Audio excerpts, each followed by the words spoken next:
Friends, అందరికీ నమస్కారం.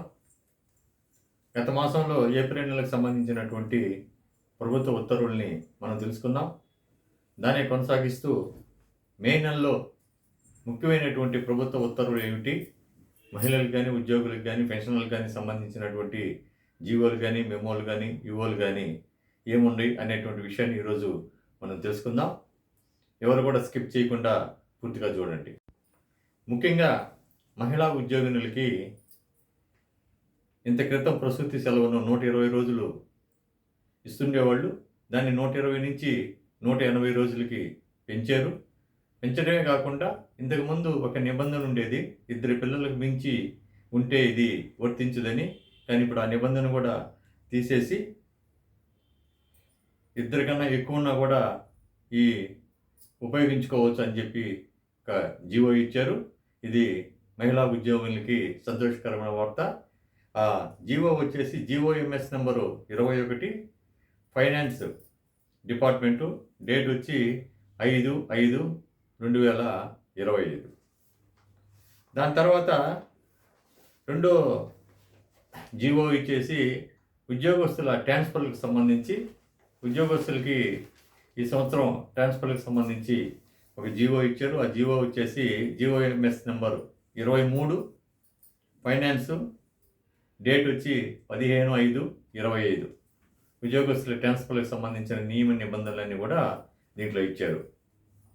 అదేవిధంగా టీచర్లకు సంబంధించి ట్రాన్స్ఫర్లకు సంబంధించి కూడా ఒక జీవో ఇచ్చారు. జీఓఎంఎస్ నెంబరు 22, డేట్ వచ్చి 20/5/2025. టీచర్స్ ట్రాన్స్ఫర్స్ రూల్స్ 2025 ఏంది అనేటువంటి విషయాన్ని ఈ జీవోలో ఇచ్చారు. ఇకపోతే జనరల్ అంశానికి సంబంధించి చిత్తూరు జిల్లాలో ఉన్నటువంటి 6 మండలాల్ని అన్నమయ్య జిల్లాలోకి మారుస్తూ ప్రిలిమినరీ నోటిఫికేషను ఒకటి ఇచ్చారు. ఈ ప్రిలిమినరీ నోటిఫికేషన్ ప్రకారము 6 మండలాలు చిత్తూరులో ఉన్నాయి. అవి ఇప్పుడు అన్నమయ్య జిల్లాలో కలుస్తాయి. అవి ఒకటి వచ్చి పొంగనూరు, చౌడేపల్లి, సోమాల, సోడం, రొంపిచెర్ల, పులిచెర్ల. ఈ 6 మండలాల్ని అన్నమయ్య జిల్లాలోకి మార్చారు. డివిజన్ వచ్చి కూడా మదనపల్లి డివిజన్లోకి మారుస్తూ ఒక నోటిఫికేషన్ ఇచ్చారు. 30 రోజులు గడువు ఇచ్చారు. దాని తర్వాత నోటిఫికేషన్ మళ్ళా ఫైనల్ నోటిఫికేషన్ కూడా వెలువడుతుంది.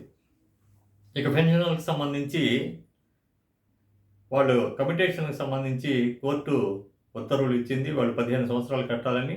అందువల్ల 2024 నవంబర్ నుంచి 2025 ఏప్రిల్ వరకు వాళ్ళ కమిటేషన్ని మినహాయించారు. ఆ అరియర్స్ని కట్టకుండా ఉన్నారు. కాబట్టి కోర్టు ఫైనల్ జడ్జిమెంట్ తర్వాత ఆ మొత్తాన్ని కూడా కట్టాలని, దాన్ని 12 సమాన వాయిదాల్లో చెల్లించాలని చెప్పి ప్రభుత్వం ఒక ఉత్తర్వులు ఇచ్చింది. అది మెమో నెంబర్ వచ్చి finance 01 HRO MSC 170/2024 HR 3 dated 16/5/2005. దీనికి సంబంధించి అందరూ కూడా ఈ 12 సమాన వాయిదాల్లో చెల్లించాలని చెప్పి కమిటేషన్ ఆఫ్ ఇది ఎంప్లాయీ పెన్షనర్కి సంబంధించి కమిటేషన్ని, అది దానికి సంబంధించినటువంటి మెమో అది. ఇకపోతే ఒక యుఓ ఆర్డర్ ఇచ్చారు. డిపార్ట్మెంట్లో ఉన్నటువంటి రికగ్నైజ్డ్ సర్వీస్ అసోసియేషన్లు అందరికీ కూడా ఒక సమావేశాన్ని కండక్ట్ చేసి హెచ్ఓడీస్ ఆ సమావేశంలో దీర్ఘకాలికంగా ఉన్నటువంటి ఆర్థిక సమస్యలు ఏంది, ఆర్థికేతర సమస్యలు ఏంది, యాక్షన్ టేకన్ రిపోర్టు తయారు చేసి జిఏడికి పంపాలని చెప్పి ఇచ్చారు. ఈ సమావేశాన్ని 30వ తేదీ అంటే మే నెల 30వ తేదీ నిర్వహించాలని చెప్పారు. అయితే ఇప్పుడు కూడా కొన్ని హెచ్ఓడీలు ఈ సమావేశాన్ని నిర్వహించినట్లు లేదు. ఇది కూడా ఒక ముఖ్యమైన మన ఉత్తర్వులు. దాని తర్వాత తెలంగాణకు సంబంధించిన అంశమైనా కూడా ఇది సమైక్యాంధ్రాలో ఉన్నటువంటి అప్పుడు ఇచ్చినటువంటి తీర్పే ఇది. అందరూ కూడా ఉపయోగపడద్ది. అదేంటంటే పెన్షన్ ప్రయోజనాల్లో కాంట్రాక్ట్ సర్వీస్ను కూడా లెక్కించాలి. డైలీ వేజెస్ కింద ఉన్నటువంటి ఎంప్లాయీని కూడా ఈ పెన్షన్ ప్రయోజనం ఇచ్చేటప్పుడు ఆ సర్వీస్ను కూడా లెక్కించాలని చెప్పి హైకోర్టు తెలంగాణ ఇచ్చింది. దాన్ని అనుసరించి తెలంగాణ ప్రభుత్వం ఒక జీవోని ఇష్యూ చేసింది. ఆ GO RT number 226 health, medical and family welfare, Telangana government. Date వచ్చి 23/5/25. ఫ్రెండ్స్, ఈ ఇంపార్టెంట్ ఉత్తర్వుల్ని ప్రతి నెల కూడా మీకు నేను తెలియజేస్తాను. మీ సూచనల్ని, సలహాల్ని తెలియజేయండి. ఇప్పటివరకు అదే కాలంలో కానీ సబ్స్క్రైబ్ చేసుకోకపోతే వెంటనే సబ్స్క్రైబ్ చేసుకోండి.